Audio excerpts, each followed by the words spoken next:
కృష్ణమూర్తి గారి నాయకత్వాన నేడు జరిగే ఈ ఎంపీటీసీ సమీక్ష సమావేశానికి నాతో పాటు చేసిన గౌరవ బీఆర్ఎస్ పార్టీ నాయకులందరికీ మరి గ్రామ నాయకులకు మరి ముఖ్య కార్యకర్తలందరికీ పేరు పేరున ధన్యవాదాలు తెలియజేస్తున్నా. ఎందుకంటే మనం ఏదైతే బీఆర్ఎస్ పార్టీ అధికారాన్ని కోల్పోయినాం, దాదాపు 19 నెలలు గడుస్తున్నది.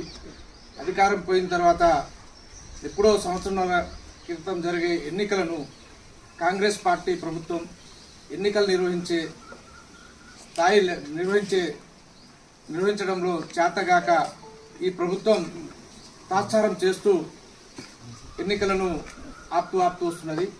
కనుక త్వరలో ఎన్నికలు నిర్వహించాలని నిన్న హైకోర్టు చివాట్లు పెట్టిన సందర్భంగా ఎలక్షన్ వచ్చే ఆస్కారం ఉన్నది. కనుక గౌరవ మన తెలంగాణ రాష్ట్ర ప్రధాత కేసీఆర్ గారు మరియు మన నియోజకవర్గ ఎమ్మెల్యే మాజీ మంత్రివర్యులు దయాకర్ రావు గారి ఆదేశాల మేరకు ఈ గ్రామంలో మన పార్టీ ముఖ్య కార్యకర్తలకు దిశానిర్దేశం చేయుటకు వచ్చే ఎన్నికల్లో అది సర్పంచ్ కావచ్చు, ఎంపీటీసీ, జడ్పీటీసీ ఏదైనా కావచ్చు, అందులో మన గులాబీ జెండా ఎగురవేయాలనే ఉద్దేశంతో ఇవాళ ఈ మీటింగ్ నిర్వహించినందుకు ఈ సభకు హాజరైన ప్రతి ఒక్కరికి నా పేరున ధన్యవాదాలు తెలియజేస్తున్నా.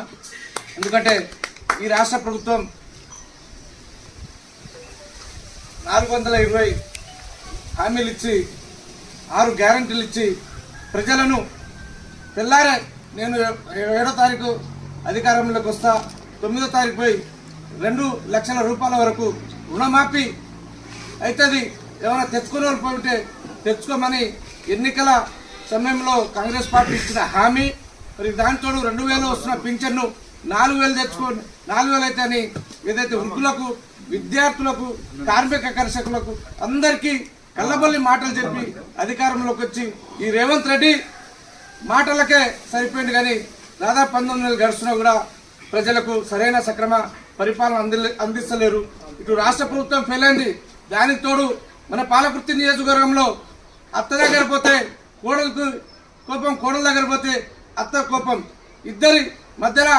ఎందుకంటే ఎమ్మెల్యే ఒక్కరు ఉంటారు ఏ నియోజకవర్గానికి, కానీ ఈ అత్త పెత్తనంతో కోడలు ఈ యొక్క నియోజకవర్గంలో పరిపాలన అనేది ఏ రకంగా చేయాలనేది ఈ ఎమ్మెల్యే గారికి తెలియకుండా అత్త షాడో ఎమ్మెల్యేగా ఇవాళ దయాకర్ రావు గారు ఎక్కడ పోటీ చేస్తే అక్కడ నేను పోటీ చేస్తా అని ఝాన్సీ రెడ్డి డబ్బు అహంకారంతో దయాకర్ రావు కాలి కొట్టుకున్న, కాకపోతే డబ్బు ఉండొచ్చు, ప్రజా ఆదరణ కలిగిన వ్యక్తి దయాకర్ రావు గారు. కనుక దయాకర్ రావు గారి మీద నిలబడడం కాదు, నీకు చేతనైతే మా ఇక్కడ లక్ష్మపల్లి మా యొక్క కొడగళ్ళ మండలం ఒక సాధారణ కార్యకర్త మీద నీకు దమ్ముంటే గెలువు, నీకు డబ్బు ఉండొచ్చు, కానీ రాజకీయ పరిజ్ఞానం లేని వ్యక్తిని దయాకర్ రావు గారిని విమర్శించే స్థాయి నీకు ఝాన్సీ రెడ్డి గారికి లేదు.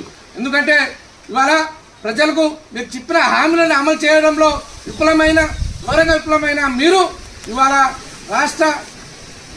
తెలంగాణ రాష్ట్రాన్ని సాధించిన ఒక మహోన్నతమైన వ్యక్తి కేసీఆర్ గారి మీద, దయాకర్ రావు గారి మీద అవాకులు చవాకులు చెప్తూ, అదేవిధంగా నియోజకవర్గంలో అభివృద్ధి చేయడం చేతగాక నియోజకవర్గ నాయకుల పైన ఏదైతే బీఆర్ఎస్ పార్టీ ముఖ్య నాయకులు ఎవరైతే ఉన్నారో వాళ్ళపైన అక్రమ కేసులు పెట్టి, అక్రమ కేసులను బనాయించి ఇవాళ కేసుల ద్వారా వీళ్ళను ఏదైతే నాయకులను, బీఆర్ఎస్ నాయకులను తొక్కాలని చూస్తుండొచ్చు.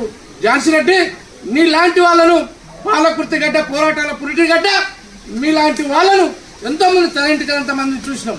ఎందుకంటే తెలంగాణ సాయుధ పోరాటంలో పాలకుర్తికి గొప్ప పేరు, తెలంగాణ తొలి ఉద్యమంలో పాలకుర్తి నియోజకవర్గానికి పెద్ద పేరు, తెలంగాణ మలిదేశ ఉద్యమంలో పాలకుర్తి గడ్డది ఉద్యమాల చరిత్ర. నీలాంటి వాళ్ళను డబ్బున్న వాళ్ళని కాదు, నీలాంటి అహంకారపూరిత రాజకీయం చేస్తూ